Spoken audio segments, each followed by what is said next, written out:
조선을 바꾼 천재, 다산 정약용의 비밀. 기술의 개발에 있어서 가장 앞섰던 사람은 정약용이었다. 정약용은 인간이 다른 동물보다 뛰어난 것은 기술 때문이라고 보았다.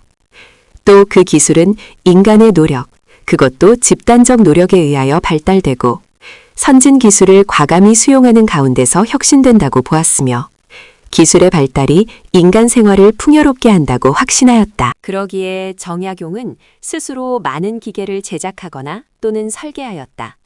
그는 한강에 가설할 주교를 설계하였고 중국을 통해서 들어온 서양의 축성법을 본떠 수원성 축조의 거중기를 사용하였으며 조서, 총포, 병차 등에 관해서도 새로운 지식을 보급하였다.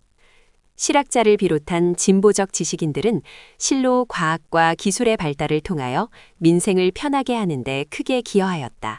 실학을 대성시킨 사람으로 알려진 다산 정약용, 1762에서 1836은 정치, 경제를 비롯해서 군사, 법률, 문학, 지리, 의학, 천문, 수학 등 다양한 분야에 관심을 가지고 있었다.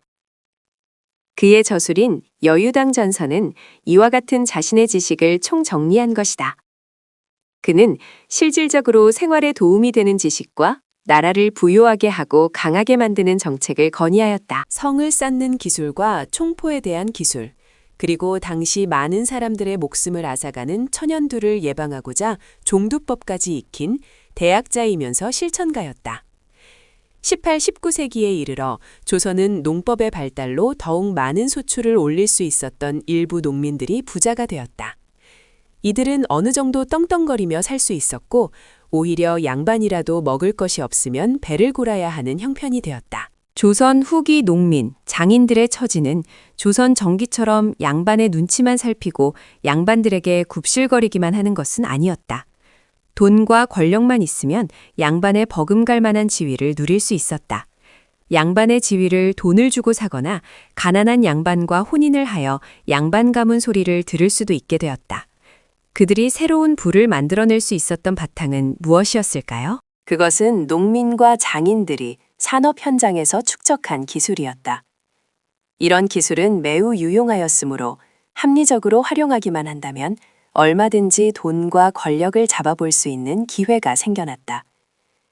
그렇다고 조선 사회가 오늘날처럼 자신의 능력과 노력만으로 지위를 성취할 수 있을 만큼 자유로웠던 것은 아니었다.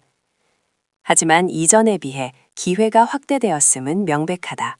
그는 국가를 사랑하는 정치가였기에 개인의 이익을 탐하는 기술보다는 국가의 부를 축적하는 기술 발달에 힘쓸 것을 주장하였다. 아마도 정약용은 우리나라 역사상 최초로 기술론에 대해 논문을 발표한 인물일지도 모른다.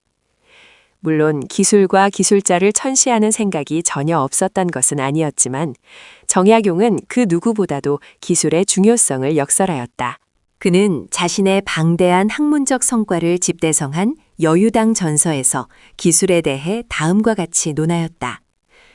하느님이 모든 만물을 만드실 때 날짐승과 길짐승에게는 발톱과 뿔을 주고 단단한 발굽과 예리한 이빨을 주었으며 여러 가지 독을 주어서 자신이 하고 싶은 것을 얻게 하고 외부로부터 습격을 막아낼 수 있게 하였다. 그런데 사람은 벌거숭이인데다 약하기만 하여 제 생명을 지키지 못할 듯이 만들었으니 무슨 까닭인가?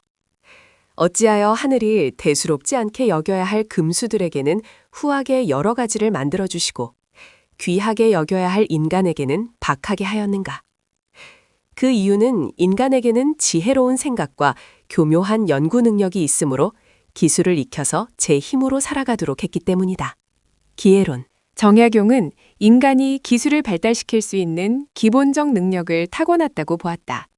무력이 아닌 머리로 과학과 기술의 진보를 꾀하여야 한다는 것이 그의 생각이었다.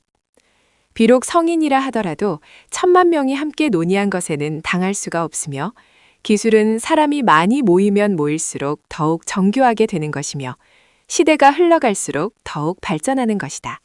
기회론. 정약용은 당시 별로 인정받지 못하던 장인과 농부들의 기술과 지식이 얼마나 큰 힘을 발휘할 수 있는가 깨달았다.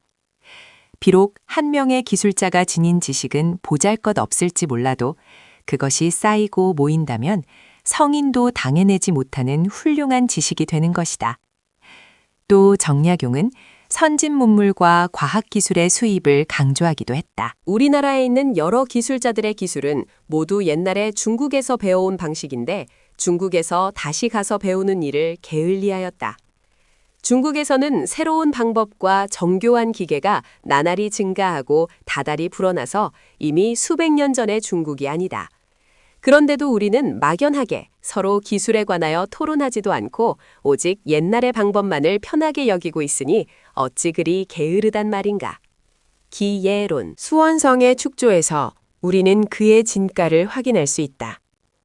거중도설에서 그는 무게가 수만 근이 되면 천여 명이 달려들어서 움직이려 해도 안 될 것이며 또 소 수백 마리로 끌려고 해도 불가능할 것이다. 그렇지만 어린이가 한 손의 힘으로 그 무게의 짐을 거뜬히 들어올릴 수가 있다면 어떨까? 라 하며 거중기의 사용으로 많은 노동력을 절약할 수 있다고 주장하였다. 도르래 하나를 설치하면 50근의 힘으로 100근의 무게를 들어올릴 수가 있다. 만일 2개의 도르래를 사용하면 25근의 힘으로 100근을 들어올릴 수가 있다. 이것은 짐 전체 무게의 4분의 1에 해당하는 힘이다. 3개, 4개씩으로 차례로 도르래의 수가 늘어남에 따라서 이와 같은 이치로 당기는 힘이 줄어든다.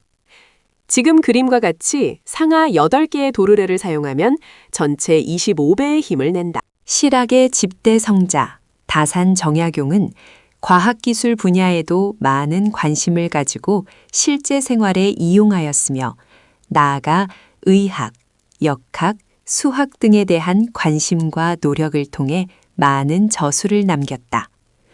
그의 일생은 조선을 다시 한번 부강한 나라로 만들어 보려는데 바쳐졌다. 그 바탕은 새로운 정신과 새로운 방법에 근거한 새로운 과학기술이었다. 시니어도 하면 됩니다. 힘을 내요. 화이팅! 이렇게 AI도 배우고 도전해 봅시다.